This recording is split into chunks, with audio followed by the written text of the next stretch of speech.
to look at the rise of neoliberalism outside Canada. The Fraser Institute does its Economic Freedom of the World Index with 85 other neoliberal think tanks, ranging from the Afghanistan Economic and Legal Studies Organization to the Zambia Institute for Public Policy Analysis. So they are everywhere. And what the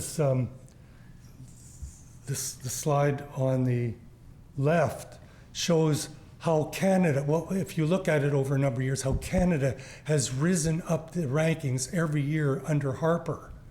Whereas if you look for the United States, you'll find it's way down about number 16. And this is because of Obama. Okay, so there's a narrative that goes with this Economic Freedom of the World Index, and it's a pretty interesting one and very expansive. So we go back to Anthony Fisher again. After he set up the Fraser Institute, he went to Australia to help with the Center for Independent Studies. He came back to the US to do the Manhattan Institute and the Pacific Research Institute.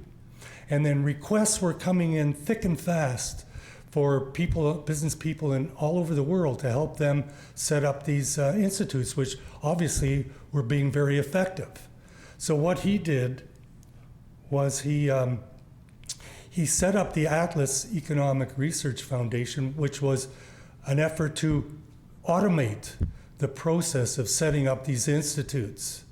And it provided funding and research and expertise and connections to help get these think tanks up and going. It now is a network of over 400 of them. And the interesting thing is the Atlas is, that word comes, of course, from Ayn Rand's Atlas Shrugged. So the political task of the organization was pretty clear right from the beginning.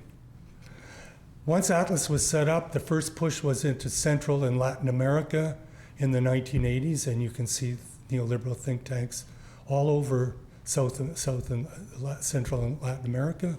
In the 90s, after the fall of the Berlin Wall, they penetrated Eastern Europe to a large extent, and then have moved into Africa, Southeast Asia, and Asia. And also in the 90s, they started setting up think tanks in every state in the US and in most Canadian provinces so that they could have impact not just on federal policy, but on state or provincial, even municipal policy. So it's totally comprehensive how this works. Today, they are everywhere, with over 400 think tanks in the Atlas network, with 6 in Canada, where they spend upward of $26 million a year to promote economic freedom and other neoliberal goals. Harper was also sympathetic to the neoconservatism and its emphasis on traditional values, religion, perpetual war, and fear as the means to keep a society strong. He was probably also introduced to these ideas at the University of Calgary, where we have Leo Strauss, who taught at the University of Chicago, and 2 of his students, Alan Bloom and Walter Burns, actually taught at the University of Toronto in the 1970s. And 2 of their students were Ted Morton and Rainer Knopf, who went from there to the University of Calgary, where they became part of the Calgary School, and also worked with Harper and Preston Manning to establish the ideology, the policy, and the structure of the Reform Party. So Harper was certainly introduced to those ideas at the time.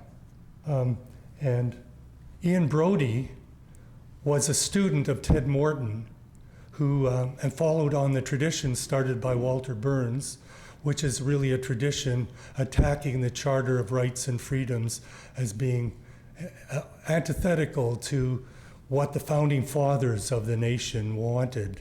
That's a much stronger tradition in the US, but also in Canada. Morton and Knopf have argued that what was in the Confederation Act, the Dominion Act of 1867 is what we should go by, not by add-ons like the Charter of Rights and Freedoms.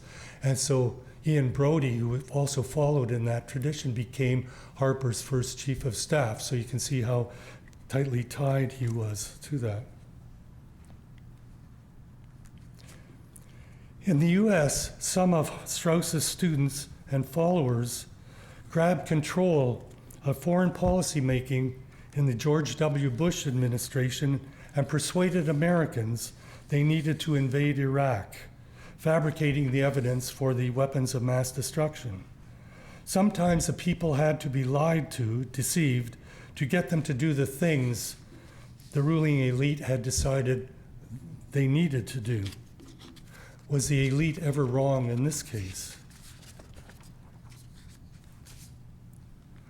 Harper was then leader of the official opposition and rose daily in Parliament to provoke outrage over the illusory weapons of mass destruction and persuade the Chrétien government unsuccessfully to join the coalition of the willing.